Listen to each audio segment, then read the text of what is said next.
All right, hello and welcome everybody back to the Switch the Field podcast. We're back in full swing in the Premier League, and I'm Alfredo. I'm Sebastian Marquez. And I'm G Roach. And boys, there were some big matches in the Premier League this weekend. So a couple of big derbies, but I want you to get started, Sebastian, because I feel like you deserve it. I'm happy for you. I'm happy to see your team succeeding. I want you to kick it off, bro. Give me your thoughts on the Manchester Derby. Manchester United are back. We are back. But and without Sancho, it's pretty crazy. Right now we're fodder. No. Good fodder.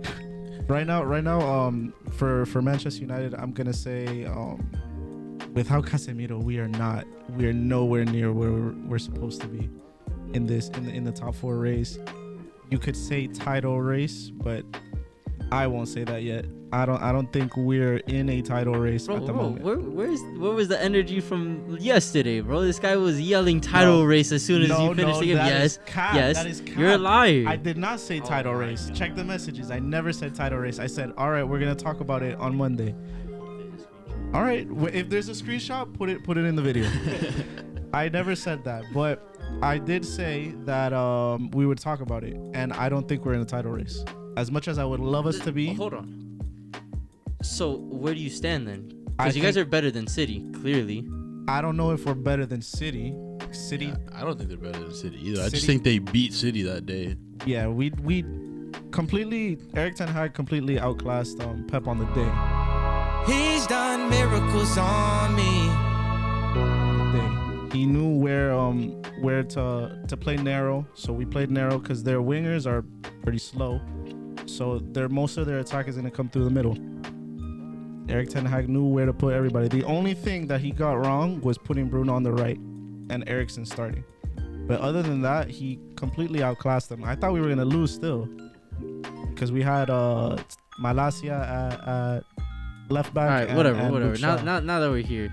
The first goal wasn't a goal. I don't care. I'm gonna make my case. I was just about to ask you. Yeah. No. It's not. I'm gonna make my case. So. I'm gonna say my reasoning. It impedes the goalkeeper because we all know Ederson to be a sweeper keeper. Rashford not being there, Ederson runs out immediately, diving out. You know the way Ederson is. Rashford being there makes him hold his run, which makes it easier for Bruno to finish around Ederson. Yeah, he does. He was literally above the ball. But it doesn't. That guy had to hop around, not touching the ball. Like he was literally on top of the ball. Dude, the only thing he didn't do was actually touch the ball. But that he could be considered a play on the ball. Exactly. There's also another part in the rule that says he has to be able to physically interfere with the defenders, and he did not. So then, do what that. is that? So why is it offsides when a player's in the way of a shot, impeding the goalkeeper's view? It's subjective. It's subjectively offside. I think the ref definitely got it wrong, though. They got it wrong. They can't get it wrong. They definitely got it wrong. The entire official association says it's onside. Yes, because they want to see United back, bro. Okay. This is all an agenda. That's what I'm saying, bro. Right. To be fair, do it for Fergie. To be fair, United results do better than City results, in my opinion, for the Premier League's pockets. But I'm not saying that's what happened. United have a big fan base around the globe. This is an Arsenal fan. Look, this is an Arsenal fan speaking on this. And in the FA Cup final in 2017 versus Chelsea. Oh, I remember. What? I remember. No. It was literally it was a handball. It was a handball, but we got robbed still. It was offside. I think it was Giroud, right? Was it Giroud? It was Alexis Sanchez. No, it was Alexis Sanchez. But okay, but that's before VAR. That's before VAR. They called it offside, and then they gave them the goal. It's the same thing. Aaron Ramsey went towards the ball, made a run towards the ball. All the defenders stopped. And Alexis Sanchez scored. But we're 5.5 years past this. And this now we have VAR. Now with VAR, that should have been offside. VAR called it onside. Yeah, but isn't it still up to the referee to decide what happened? It's up to the referee even and the sideline officials. They said no, it's onside. Wait, but what about the second goal though? Because that looked offside to me too. No, it was not. Completely not. The second goal got Nacho going, and the ball has to be forward. Rashford was. That was horrendous on Akanji, bro. The guy he got hit in the face. Yeah, he got hit in the face. It sucks, but bro, get it moving. No, you got a but- player to defend. Yeah, I don't think there was a debate about the second one though. It just looked weird. But the first one, dude, in my opinion, that should not get called. It's subjective. So there's gonna be referees that call it and some that don't. Subjectively That's not onside for it's United not outside fans. though. It's No, not. my thing is that he didn't touch the ball, but he absolutely changed Bro, the he's play, bro. 100%. Maybe you could say that for the goalkeeper, not the defenders. Not the defenders.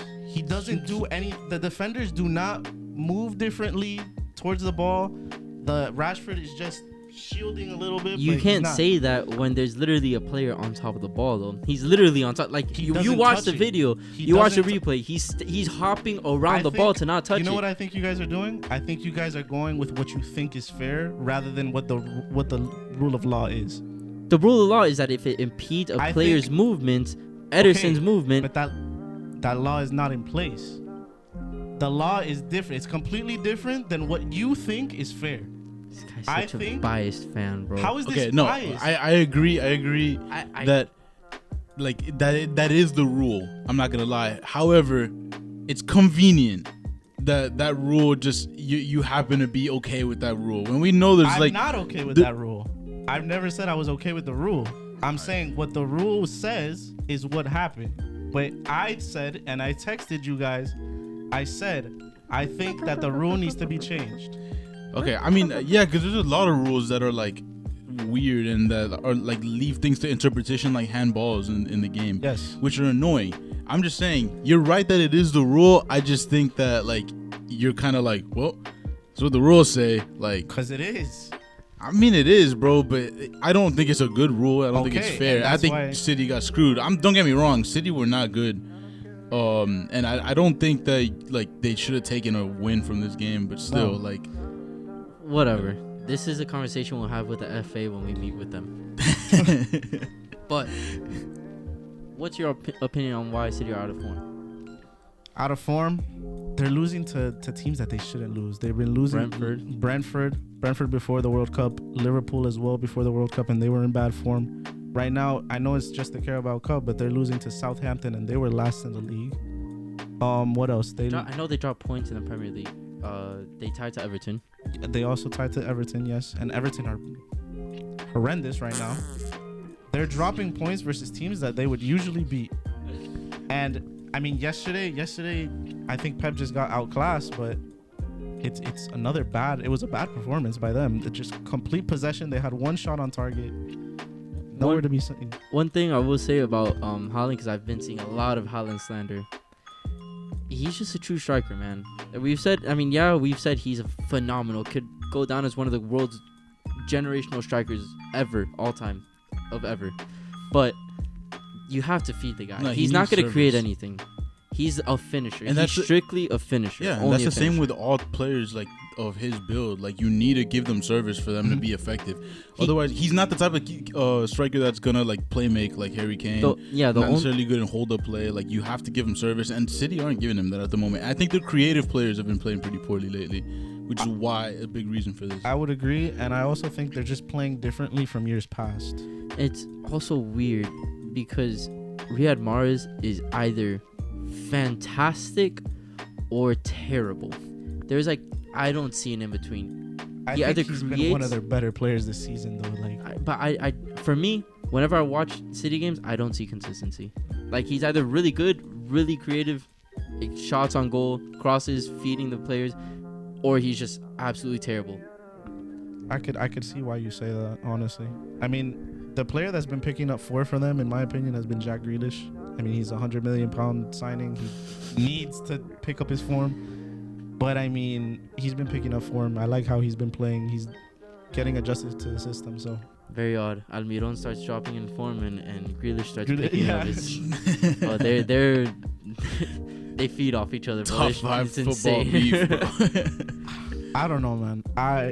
After what I saw, what I've been seeing from Man City, they don't look like contenders for the league. Dude, if they keep this up though, like there's gonna be too big of a cushion with Arsenal though. That's what that's my point, which is why if you say you're not in the title race, then you're basically saying that Arsenal have the league in their hands because we're gonna keep on winning the small games. Yeah, you guys you have kind of had, do. You guys have because- had the league in your hands for quite a No, while. No, I don't but- think so because I don't think like the lead they had was big enough or was too big for City to overcome them.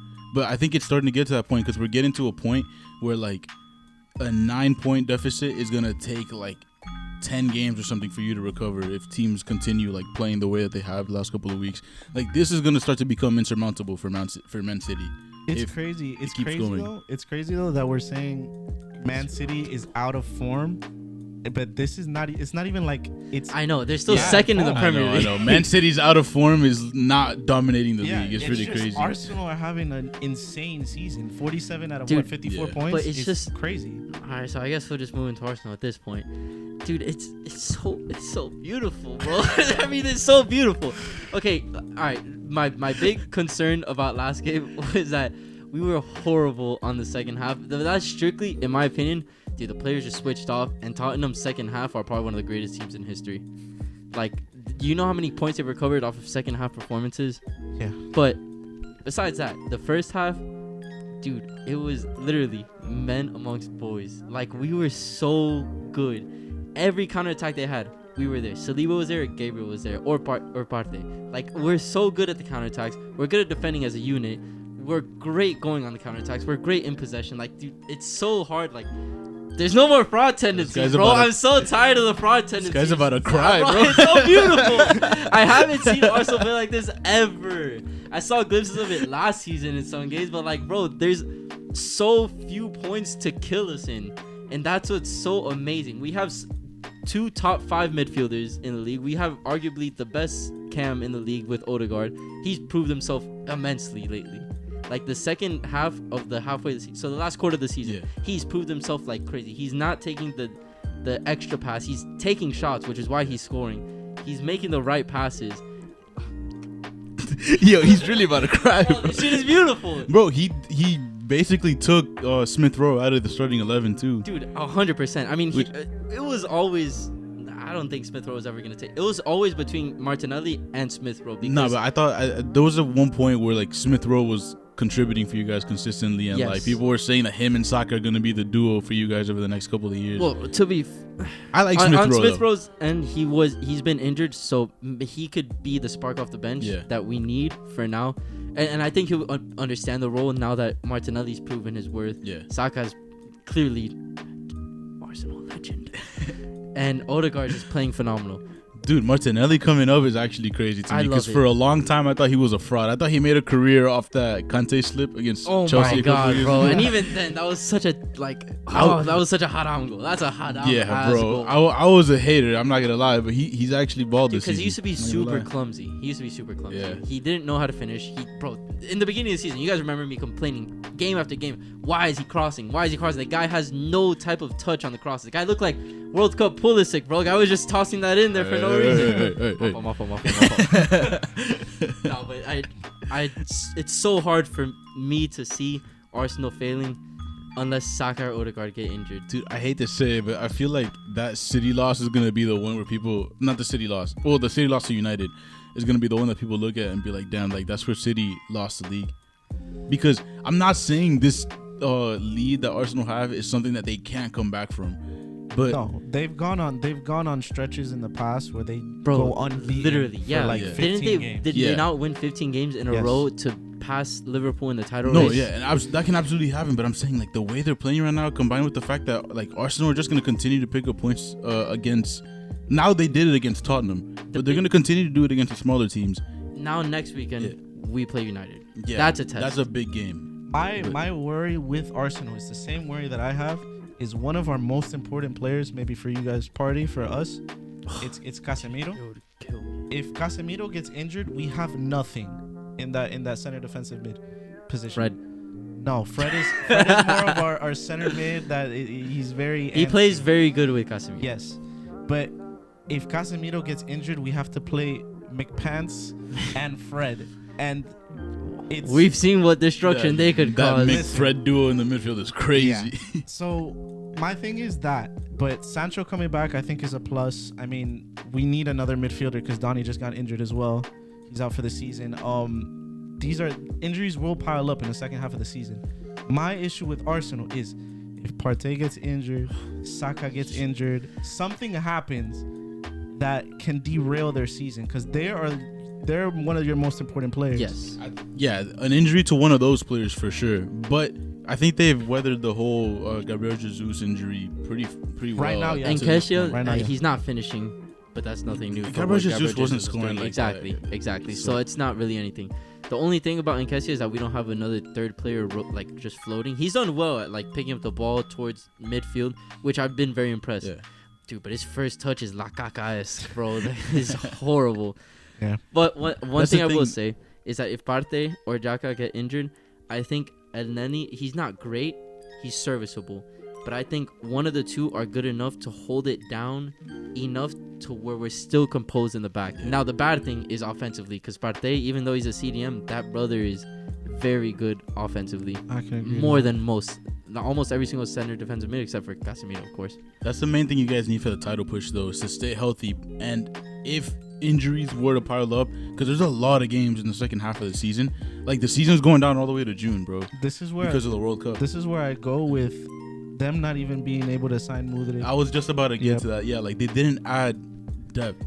And that's the issue that I find. But I don't think that's so much a problem for this season. Like, when it comes down to next year, if you have a team, regardless of what happens to Arsenal, whether they win the league or not, like, you're gonna have to add to a team like that to have sustained success. I think the Champions League, we obviously top 4 is locked in. Yes, there's no chance, no shot we don't not get top 4. First time in 6 years, buddy. Shut up. Anyways, but dude, that Champions League spot, the youth, it's a good spot for a lot of young players to go to. You want to grow, especially like young, like 18, 19-year-olds that want to make a career. Bro, we need generations like after that. Like, we need players that are okay with being rotational players and also want to be something for the club, because we're a future team. It's starting to be now and then for the future. A lot of this team that you guys have came about organically. Like, players like Martinelli and Saka, and even Smith Rowe when he was like playing well. You guys really developed them. My issue is that are your owners gonna want to spend the same way that clubs like City and Chelsea do? Because the only reason you guys lost Felix and Mudryk to Chelsea were because they gave them a bigger check. Because I know they had the conversation. People were saying about that conversation that Potter had with Mudryk that convinced him to sign. I'm not gonna lie. The only thing that got Felix and Mudryk over there is money, bro. That guy Mudryk was twerking every day for Arsenal, bro. They have to be like maybe a little delusional to think like, okay, like we could bring Chelsea back to like Europe. Right now, I don't think you guys aren't gonna miss out on Europe, but I'm saying like good Europe. Like, we're gonna miss out on Europe this year, in my opinion. But next year, I think we actually have like an intriguing team. And I think that's the team that they want to be part of. And on top of that, they get more money. It doesn't flip flop from one season to the next. We've seen it flip flop for you one season to the next. I was just about to say, bro. But 2016, we finished 10th in the league and then got the best midfielder on the league. But now you team. have teams evolving. Listen, you have evolving teams, brother. You did not have evolving teams back. You had a downgrading Arsenal going from Champions League out of the Champions League, and then you have United, who was they got second the season after. But you also had City. Like, actually taking off under Pep for sure now after Pellegrini left. I agree. You had Liverpool coming up under Klopp. Like, it's similar. It's just different teams like coming up now. I think for next season, if things continue in the trend that they are now, your biggest competition is going to be Newcastle, because Tottenham are going to keep on dropping off. And this is what I said. Eric Dyer was on the lineup yesterday, and what did? They lost. You can't have a team with Eric Dyer. Loris is also fucking shit. Yes. But Eric Dyer. But yeah, Liverpool are dropping off. There's no way they don't address those issues in the summer, so they're bound to get better. You think Klopp is gonna last at Liverpool? Yes. No, throughout the season, yeah, but you think after? Yes. It depends what the team does. Dude, all this looks like the beginning of the end to me, bro. It could be, unless he walks away, but they won't sack him. They're not gonna sack him. Yeah, he's done way too much for the club.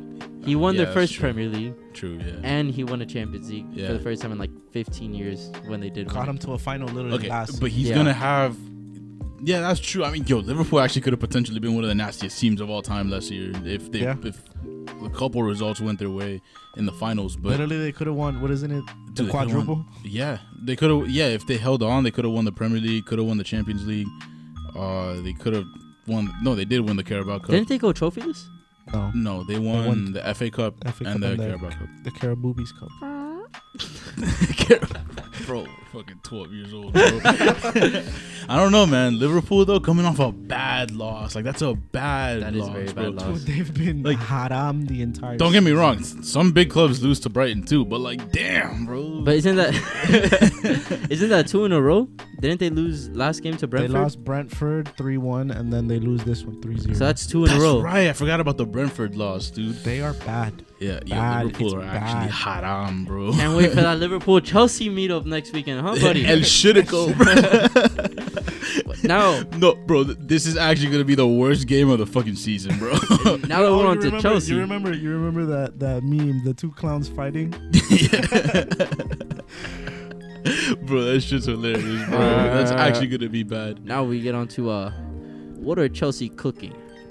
Yo, I mean, in the transfer market. We beat Crystal Palace, bro. We're back, bro. Chelsea are back, bro. It's not Chelsea 1, Crystal Palace 2 anymore, bro. huh? Chelsea are back, bro. Nah, I'm joking. But I don't know, man.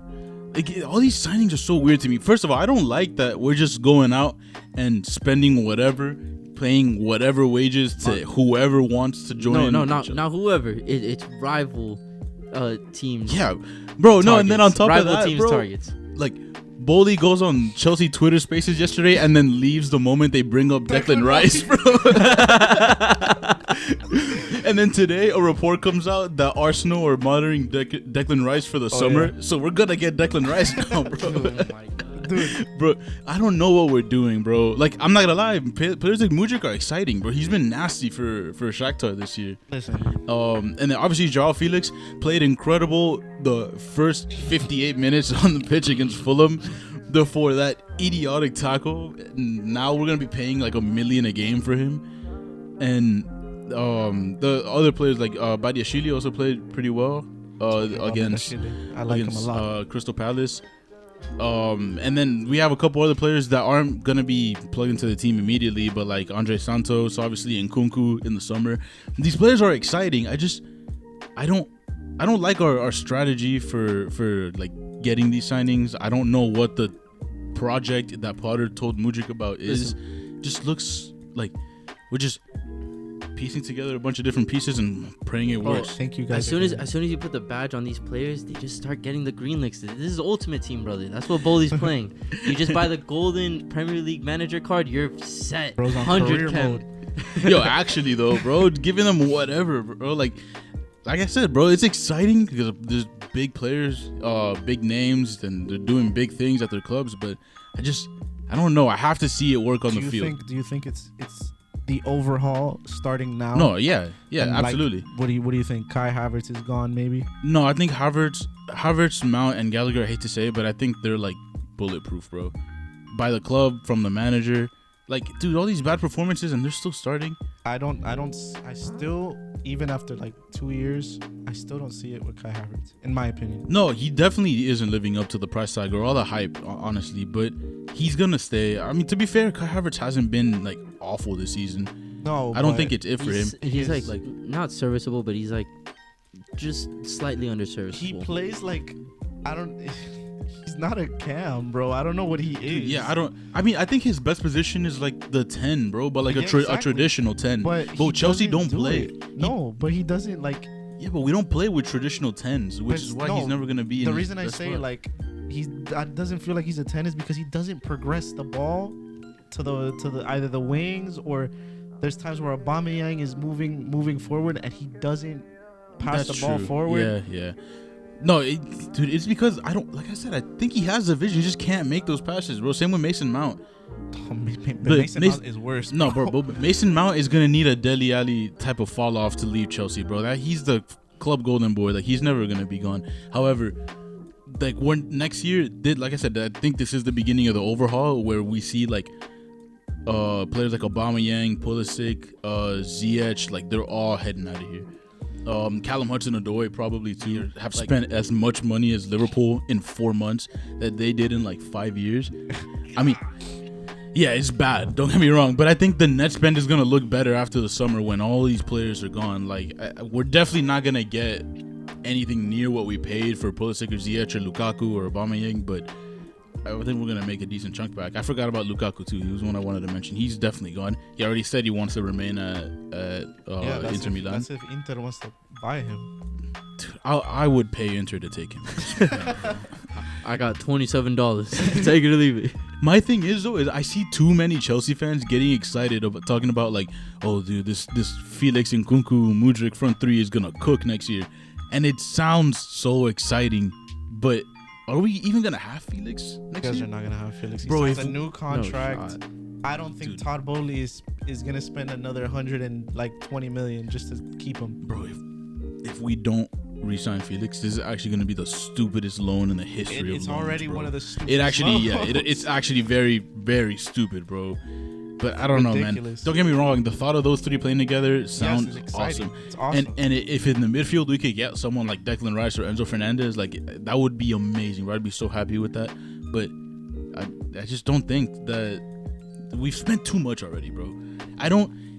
Every week there's a rumor about 100 million for this player for Chelsea, and I'm like, how many more players can we afford without getting fucked by financial fair play, bro? Bro, there's no way you guys haven't already. We're broken that already law. like probably gonna be under investigation for that, bro. Financial fair play does not fucking exist anymore, bro. Dude. We just cannot. We cannot keep spending like this. It has to be the way that you guys set up deals. That like obviously we see the full price, Yeah, but like it has to be like, oh yeah, this year we'll play like it's Yeah, it's probably paying in installments. yeah. But the way that how much money you guys are spending, it's ridiculous. Yeah, I think it's know, dude. ridiculous. No, I think it's ridiculous too, bro. In 4 months, Bro, if this does not work out, the only thing keep giving me hope, as bad as we are this season, is this project that Paul is talking about over the next 2 years. Bro, if these players flop, I'm not gonna say that because it's on YouTube, but I'm gonna do haram things to myself, brother. Bro, oh my gosh, bro, I'm gonna cry if this does not work next season. Dude, I don't know how you dealt with this for 3 years, bro. Just getting out the mud and trusting the process. Three, bro. Yeah, 3, kind of. I mean, Well, 3 10th place finishes. What about the Europa League seasons? I mean, That's not winning, bro. that's not winning, That's but not you winning. weren't like mudded like we were muddy, feel bro. now. We were scraping out the Europa League, Yeah. buddy. We were like, Dog, and then like- the final came and they lost 4-1, brother. bro, That like we was- were mudded. We were mudded. I don't know, man. For a while. I That Europa really League- don't know how you dealt with this for so long, bro. Because this one season has been so ass. I'm bro. telling you, bro. When the pandemic hit, and I thought Arsenal were back, and I told everybody, I said, boys, lock it in. Top 4 finish this season. We go 1-0 to Brighton. Leno loses his leg, and then we lose 2-1. Boom, instant L. We still have Pepe. Pepe is still employed by Arsenal. Can you believe that? That guy stinks. Dude, I completely forgot about him until yeah, right so now. did I bro. until I remember the Brighton game. Yo, that's crazy, dude. But before we run out of time, let's get quick. I'm so stupid. What's the word? Predictions. we gotta get this On guy what? at the All source, right, brother. bro. I'm gonna be honest.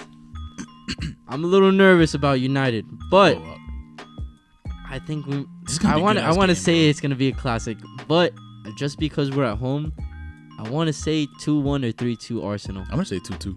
I'm going to say I'm gonna go with a draw. That's my think- worst case scenario. My thing is as we play Crystal Palace at the weekday on Wednesday, if we lose Casemiro or Fred because they're both on four yellows, they get one more. They can't play. That's scary considering that they have Zaha, who's pretty good at picking up Yeah. yellows. I think if one of them gets a yellow, we're done. I think we'll lose. And Absolutely. And we haven't won a game at I would love for Casemiro not to, just so we could actually have a real good match, like the full starting 11 for both teams. Would you rest them against Crystal Palace? I would. I would. I'd play McTominay. 100%. We could risk it because I don't think Crystal Palace is in their best. I mean, vein come of on, form. if Chelsea could beat them, I mean, who could? That's what I'm saying, bro. So yeah, I mean, I would completely rest them versus Crystal Palace. I'd play McTominay. Yeah, bro. Casemiro needs to play that Arsenal game. All right, and then Liverpool Chelsea, real quick, last one. I Dude, think it's gonna be like a 0-0. Bro, honestly, I'd probably be more excited for a LAFC LA Galaxy game at this point, bro. Yeah, no. It's probably gonna be the better rivalry. Listen, brother, I see a 1-1. Dude, this is gonna be the worst game ever, bro. It's gonna. I think it's 1-1 also. But this is gonna suck, bro. Camera's off, buddy. Oh. I wish everybody saw what this guy just did, bro. But yeah, this is gonna be awful, bro. Yeah. Start to finish, but yeah, 1-1. I'm gonna say 1-1. Last one though. Who does Man City play? Bro, who cares? Okay. Man City plays Tottenham. What if I keep that in there? Oh, City play Tottenham? Yes. Oh. I know. Who cares? Yeah, who alright. cares, bro? Bro, City's gonna win. Tottenham or bunt. Conte goes out next game. Lock it in. He gets sacked? Bro, if they get battered, there's no way, bro. You lose to Arsenal at home. You lose to City. You've dropped 5 of your last 9 games.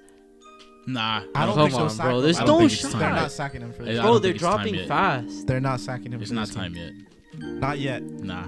They're a lot more stubborn than Chelsea owners are, bro. You All would've right, been but we'll done. put that in a TikTok clip so we can go viral. I mean, saying lock it in, buddy. Lock this shit in. All right. I think we covered everything, man. Covered United, Arsenal being hot, Chelsea doing whatever in the transfer market. But yeah, that's been this episode of Switch the Field. My name is Alfredo. My name is Sebastian Marquez. My name is G Roach. Thank you guys for watching.